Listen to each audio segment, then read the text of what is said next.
नमोची आद्या वेद प्रतिपाद्या जय जय स्वयं संवेद्या आत्मरूपा देवा तुझी गणेशू सकळमती प्रकाशू म्हणे निवृत्ती दासू अवधारी जोची.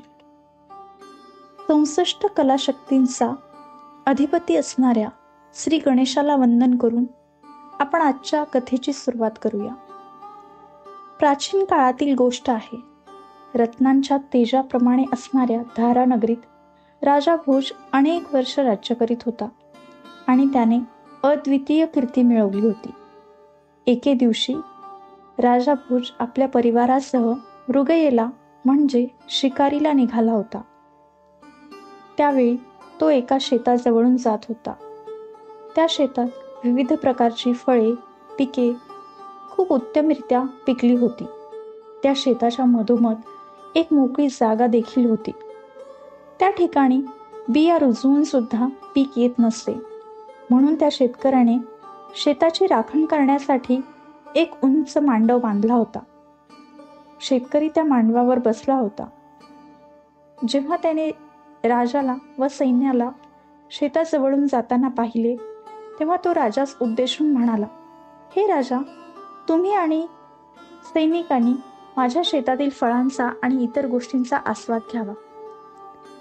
त्याच्या आमंत्रणावरून राजा आणि त्याचे सैन्य शेतकऱ्याच्या शेतामध्ये आले आणि विविध प्रकारच्या गोष्टींचा आस्वाद घेऊ लागले.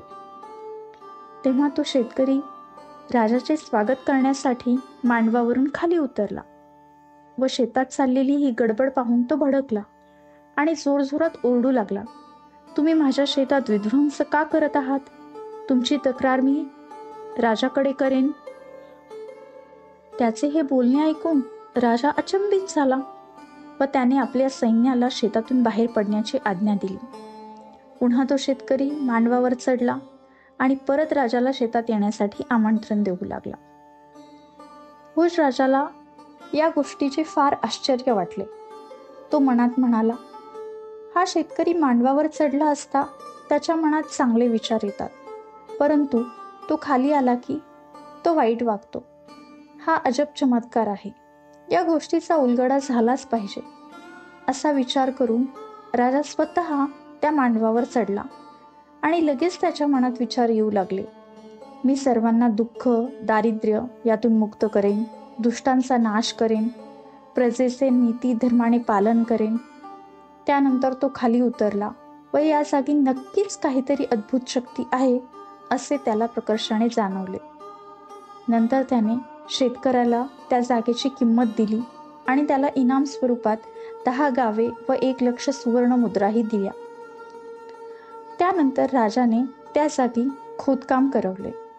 खोदकाम करीत असताना काही अंतरावर रत्नांचे तेज दिसू लागले व तेथे एक सिंहासन आढळून आले, जे की 32 हात लांब आणि 8 हात रुंद होते.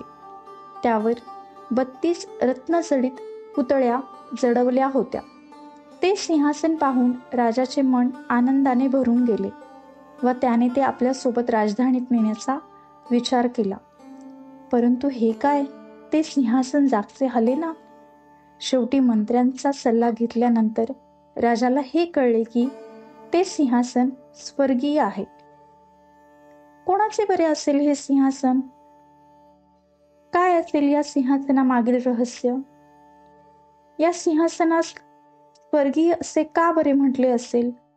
या सर्व प्रश्नांची उत्तरे जाणून घेण्यासाठी आमच्या या सिंहासन 32 या येणाऱ्या व्हिडिओ अवश्य पहा.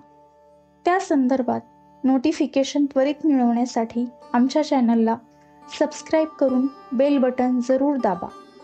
तसेच आमच्या फेसबुक पेजलाही फॉलो करा. धन्यवाद.